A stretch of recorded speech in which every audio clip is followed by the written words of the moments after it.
To make traditional Chinese mooncakes, you will need some golden syrup, some kansui or jianshui, which is a highly alkaline water, lye water basically, some vegetable oil, some cake flour. So this is a type of flour that's used to make mooncakes and some other Asian pastries. So ask your local Asian grocery for cake flour or for a low gluten flour.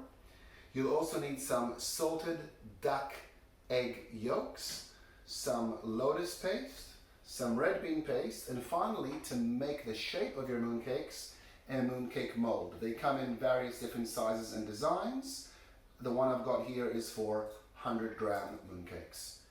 That's all the special stuff you'll need. Other than that, just a bowl, a spoon, an oven tray, basic stuff you have in your kitchen. Let's get started.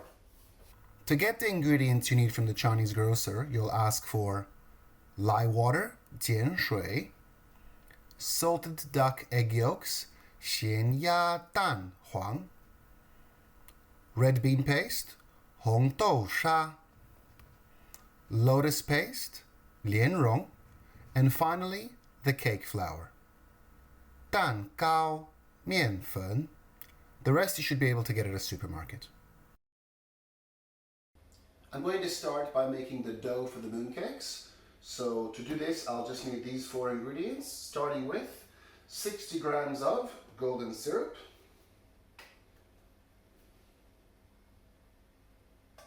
followed by just 1/4 teaspoon, the tiniest splash of the kansui, the lye water. Just going to put a little bit in the cap. And that's it. Next, 24 grams of vegetable oil.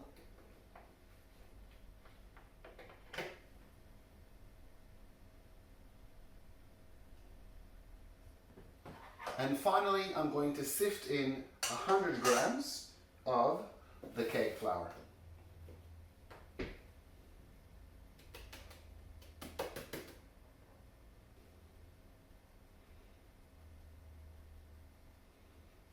And now I'm just going to mix all of this together with a spoon.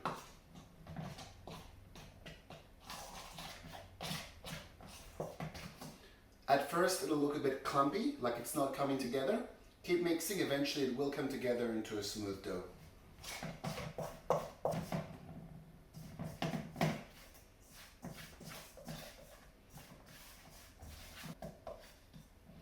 And there you go. A nice smooth ball of sort of orange brownish looking dough.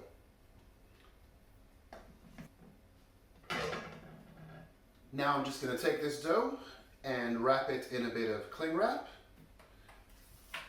and let it relax in the fridge for about half an hour.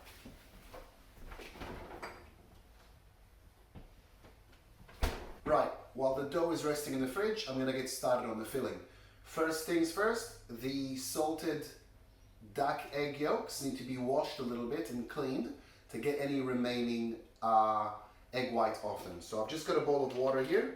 I'm going to put the duck eggs in and just give them a light clean, each one, to get any egg white off them, and then leave them to dry. And then just pat them dry really well.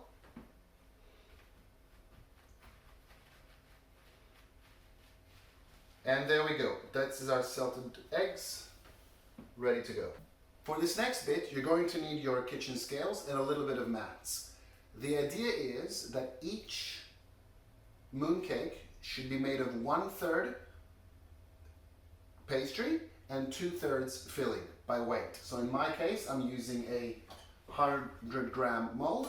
I'm going to use about 33 grams of pastry or dough to 66 grams of filling. Now the filling includes both the salted duck egg yolk and the red bean paste or lotus paste that you use. So together the two need to add up to 66 grams in my case. However, the egg yolks are all a different weight. So you need to actually weigh each one and then top it up with either red bean paste or lotus paste to reach that desired weight of 66 grams. So to give you an example, this egg yolk here is exactly 10 grams. So to bring it up to 66, I need about 56 grams of either lotus paste or red bean paste. I'm going to go with lotus paste. That's about up to 33, up to 45. There you go, up to 66. And then you keep doing this. You can use little bowls to separate the different yolks and filling, or you can do it out on a tray. Whichever way you choose to do it, just make sure you've got each egg yolk with its own amount of either lotus paste or red bean paste. So together they weigh 2/3 of the total weight that each mooncake is going to be. The next step is to wrap your egg yolks in the lotus paste or red bean paste. I'm going to start with the red bean paste because from previous experience, when it gets too much to room temperature, when it's too warm, it gets hard to handle and very sticky, whereas the lotus paste is much easier. So we'll take one here. And what I like to do is I like to roll the paste into a bowl, then flatten it gently with the palm of my hand. Squeeze it a little bit so it's got a thinner dimple in the middle. And then into that dimple, I'll put the egg yolk and then gently wrap around with the paste. If you end up with any areas that have too much paste folded over, like doubled up, just pinch that off as I'm doing here and put it elsewhere until it's a roughly even wrapping of paste around the yolk, and then give it one final roll and back in your container. Do this with all of them and then put them in the fridge to cool down a little bit, because later when we wrap them with pastry, it helps if they're a little bit cold to handle them. It's time to weigh out my dough. As I said earlier, 2/3 filling to 1/3 dough. So since the fillings add up to 66 grams, I need bits of dough that are exactly 33 grams each.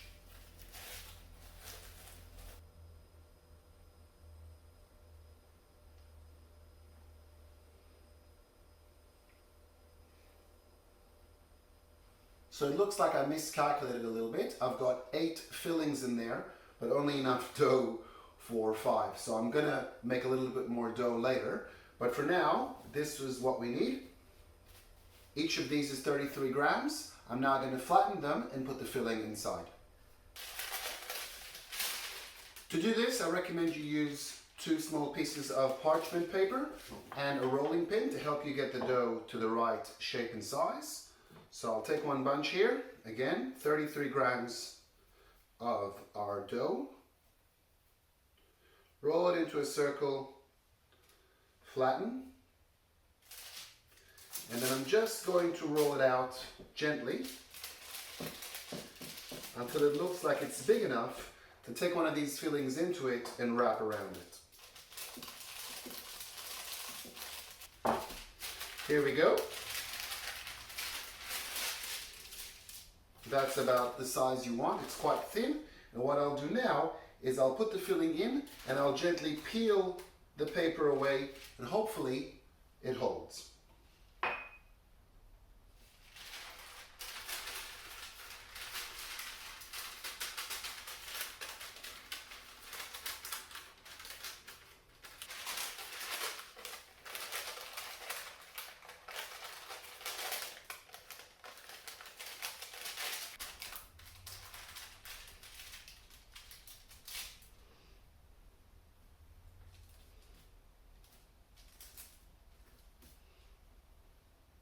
And there you go, the dough is around the filling. Doesn't look very pretty right now, but what I'm going to do is I'm just going to gently spread the filling so it's a bit more even.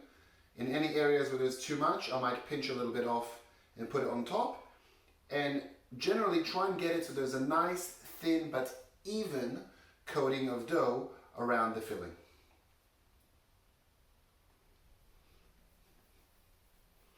Then roll it into a bowl one last time. And these can now rest, ready to be pressed into the mooncake shape.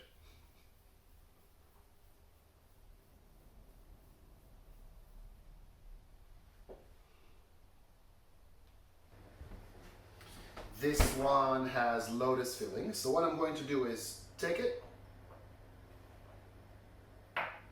dust it in a little bit of the flour, the same flour we used to make the dough, the cake flour. So just roll it around in there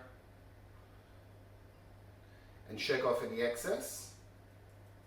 And this is so when you mold them, they don't stick to the mold. Speaking of which, we're going to put one of these mold shapes into here. And then it's just a matter of squeezing it down and hoping for the best. So I'll dress it over and just squeeze it down gently a few times. 1, 2, 3, 4, 5. Hopefully that pattern has formed correctly. And there you go. I'll bring it closer to the camera so you can see. The fish pattern is there. And the shape looks okay, not perfect. I'll do a couple more and see how they come out.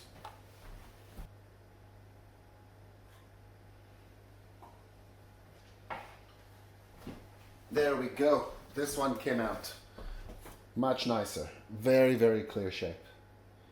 I'll finish the rest. I'm going to put these into the oven at 175 degrees for about 5 minutes just to let the top firm up a little bit before applying an egg wash on top and then putting it back in the oven for another 10 minutes.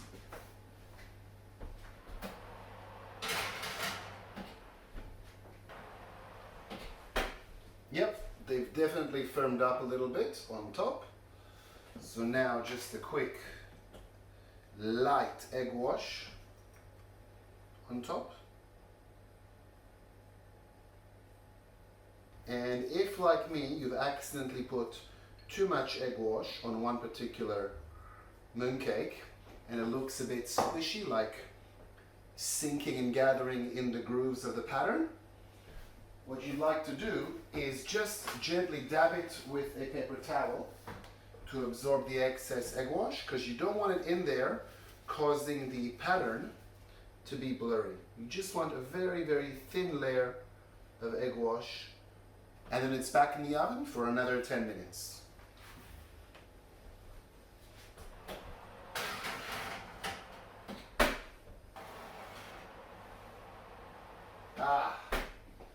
Beautiful.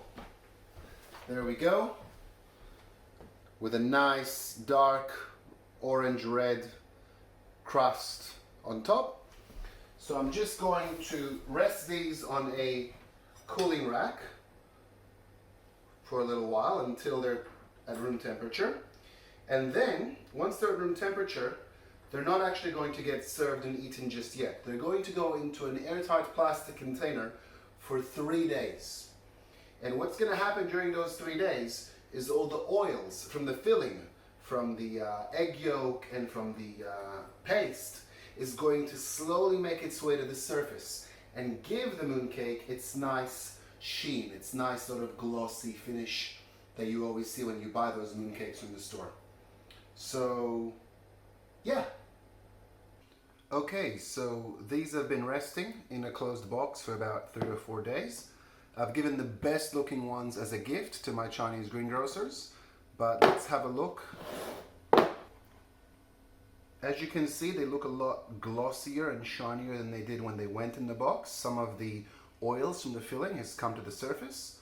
Some of them have a pretty good pattern on top. This one as well. Others, not so much, but I'm pretty happy. I'm pretty happy with the color, with the texture of how it feels. Maybe let's cut one open and see how it looks on the inside. See if the filling stayed attached to the skin. Okay, so I should mention that I have no way of knowing if this has lotus paste or red bean paste inside. I didn't bother labeling them, so we'll find out.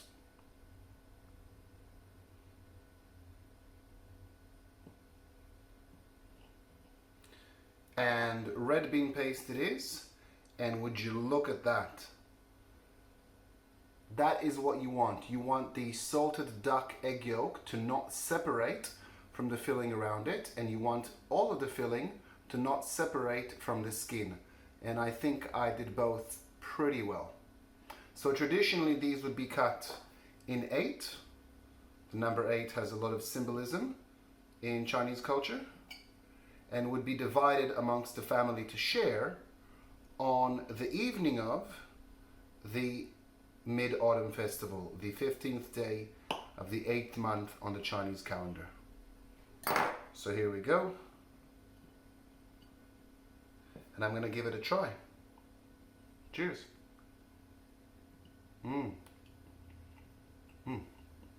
Very good. So I hope you enjoyed that video and might give a hand yourself at making the Chinese mooncakes. But if you'll stick around for a while, I'll tell you a little bit about their history and significance. So what are mooncakes, yuebing in Chinese, all about, and why do Chinese people buy, gift, and eat them at this time of year? You may have heard the term Mooncake Festival before.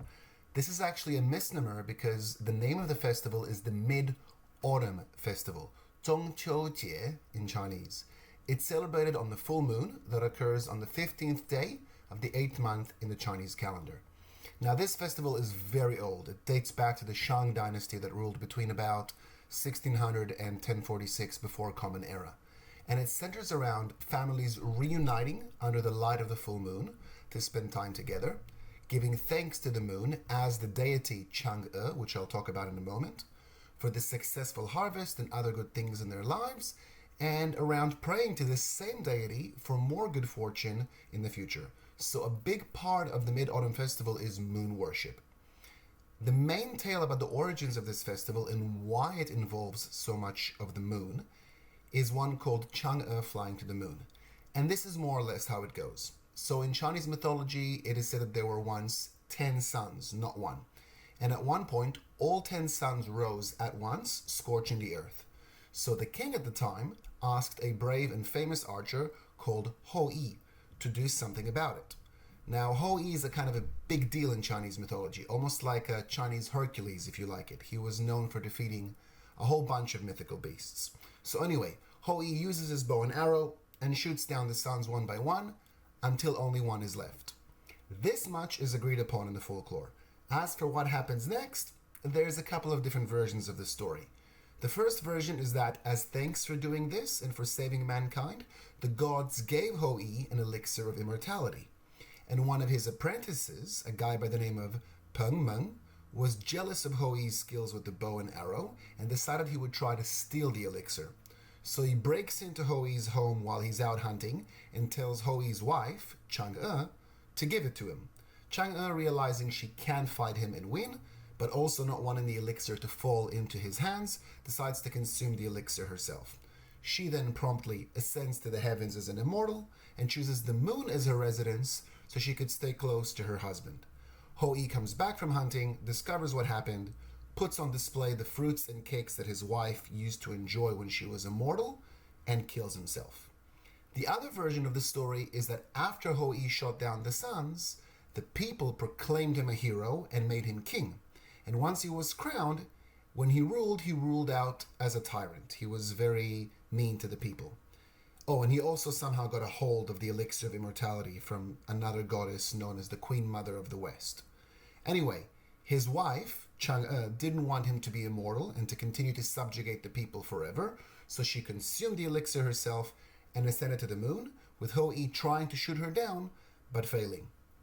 So either way, whichever version of the story you follow, the idea is that the Chinese people since then have honored Chang'e's memory and her sacrifice during the Mid-Autumn Festival. Another different and interesting, but I promise much shorter, tale is of the Ming Rebellion. Basically, the Han Chinese had had enough of being ruled by the Mongol Yuan dynasty, who controlled them very tightly and only allowed 1 out of every 10 households to own a knife. So what the Han Chinese did was they used mooncakes to hide secret messages to coordinate gathering weapons and rebelling against the rulers on, you guessed it, the night of the Mid-Autumn Festival full moon, the 15th day of the 8th month. As for how any of this mythology and symbolism actually represents in the mooncakes themselves, there's a few things. The egg yolk in the middle symbolizes the moon, while the pattern that's imprinted on the top of the mooncake with a mold can include things like the moon, Chang'e, flowers, vines, or even a rabbit, which is another symbol of the moon. And normally, like I mentioned earlier, families would gather together, gift each other these mooncakes and share them, cutting them into 8 pieces and sharing them equally amongst the family. So that's it. Now you know a bit about mooncakes and why they're such an integral part of the Chinese Mid-Autumn Festival and why they're so tasty. See you next time.